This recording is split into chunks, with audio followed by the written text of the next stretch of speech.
I'm Sarah Percival, and it's a great honor to see you here. I'm really glad that today I have a chance to have a conversation with you, and today I'm going to ask you some questions which are related to the quest of Holy Grail and about yourself. Okay, hi, Sir Percival. I'm good. What about you? I'm fine, thank you. Okay, today I'm ready for the questions, and I think the answers will be helpful for the people who watch this video. Okay, and my first question is that how would you describe yourself, or how were you described in story or books? Okay, that's an interesting question. The King Palace sent me to the person whose name was Nassians, and when I was a few days old, and Nassians raised me as his own son without knowing any information about my parents, and I was presented as a fair and open face. I looked more like Lancelot, and also I was presented how can I say, like more priest than a knight, quite young man, and with bright and peaceful smile.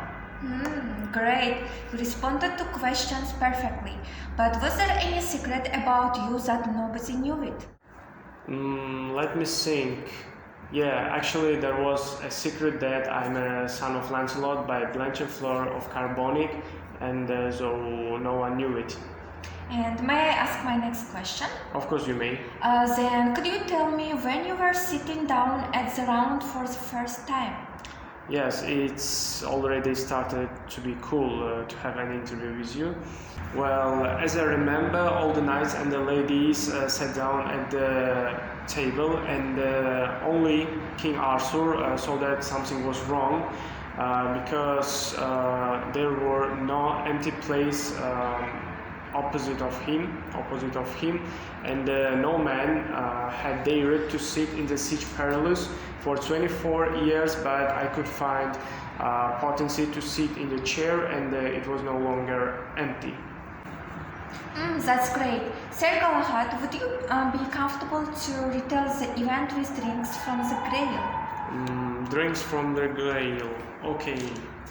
I took the Grail from the altar and raised it to my lips. I drank from the cup, and the light grew brighter, and the roof of the chapel opened, and the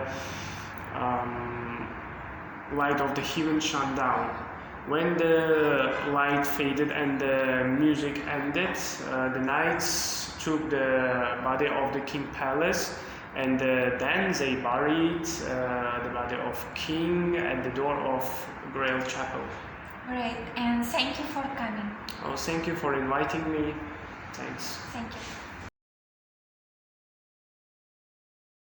Of the day to all, and today may the historian Timur with you again. I think today we will have an incredible time with you because we are going to talk with one of the best known mythological heroes, and he is Cuchulainn. Hi Cuchulainn, I'm really glad to see you and have an interview you face to face, and thanks for coming. Hello Timur, I'm also glad to see you too. And I hope that from this interview you will take all answers to your questions.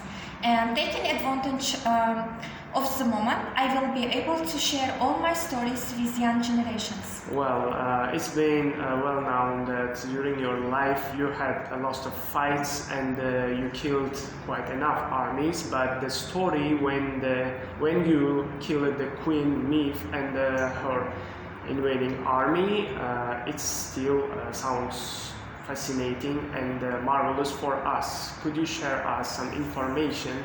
What was the case of that your fight, and what was the reason? Yes, it all started with the dispute between Levi and her husband Aelin.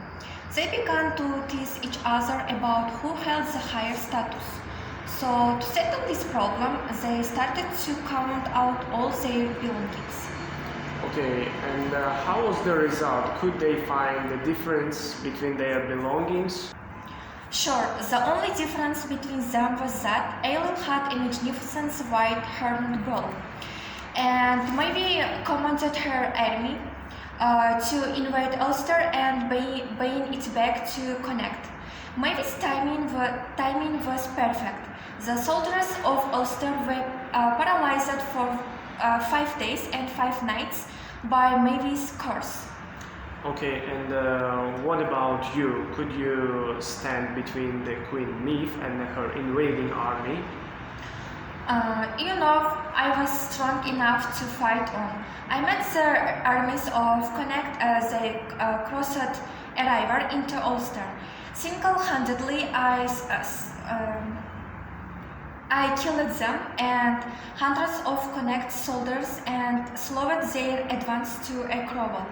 For 5 days, I fought alone until finally the course began to wear off and the Ulster soldiers formed ranks for battle. And Cuchulainn, can you tell me how was the result of the fight?